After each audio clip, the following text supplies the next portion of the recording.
நாம் இந்த ஏகத்துவ கொள்கையை சொல்கின்ற பொழுது நம்மை பார்ப்பதற்கு என்று ஒரு கூட்டம் தயாராகி விடுகின்றது. ஏனென்றால் நாம சொல்லக்கூடிய கொள்கை ஆட்சியாளர்களுடைய உச்சி குடுமியை பிடித்து உழுக்கக்கூடியது, ஆட்சியாளர்களை அப்படியே கவிழ்க்கக்கூடியது. அதனாலதான் ஃபிரௌன் கேட்கிறான், அலம் நுரப்பிக்க ஃபீனா வலீதன், நீ எங்கிட்ட பிள்ளையா வளர்ந்த ஆளு தானப்பா, வலபிஸ்த ஃபீனா மின் உம்ரிக்க சினீன், நீ தௌஹீதுக்கு வந்து விட்டீர்கள் என்றால் புல்டோசரை கொண்டு வருவான். உங்க மூதாதையர்களுடைய வாழ்க்கை உட்பட அப்படி தோண்டி தோண்டி எடுத்து நீ எல்லாம் இந்த கொள்கையை சொல்வதற்கு தகுதியா, உனக்கு அருகதை இருக்கா, உனக்கு யோக்கியதை இருக்கா கேட்பான்.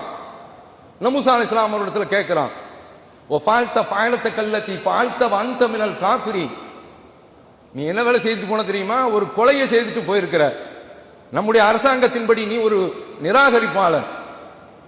மூசா அலைஹிஸ்ஸலாம் அவர்கள் ஜென்டிலா சொல்றாங்க, ஃபால்துஹா இதன் மானம் மினல்லாலீன், வழிகேட்டில் இருந்தேன் செய்தம்பா, தவறா நடந்துருச்சு, அதனால என்ன இந்த தௌஹீதை நீ ஏற்க மாட்டாயா என்று அவர்கள் சொல்கின்றார்கள். இது நாம என்ன பார்க்கிறோம்னா, பிசிக்கலாக கட்டமைப்பு ரீதியில அமைப்பை தூக்கி நிறுத்திட்டோம். ஆனால் மெண்டலாக மாறலாக நாம் தார்மீக அடிப்படையில உளவியல் அடிப்படையில ஒரு கூட்டம் இந்த கொள்கையை பற்றி நல்ல பார்த்து கொண்டிருந்தவர்கள் இப்படிப்பட்ட ஆளுதானப்பா என்று அவர்களை சொல்ல வைத்து விட்டோம்.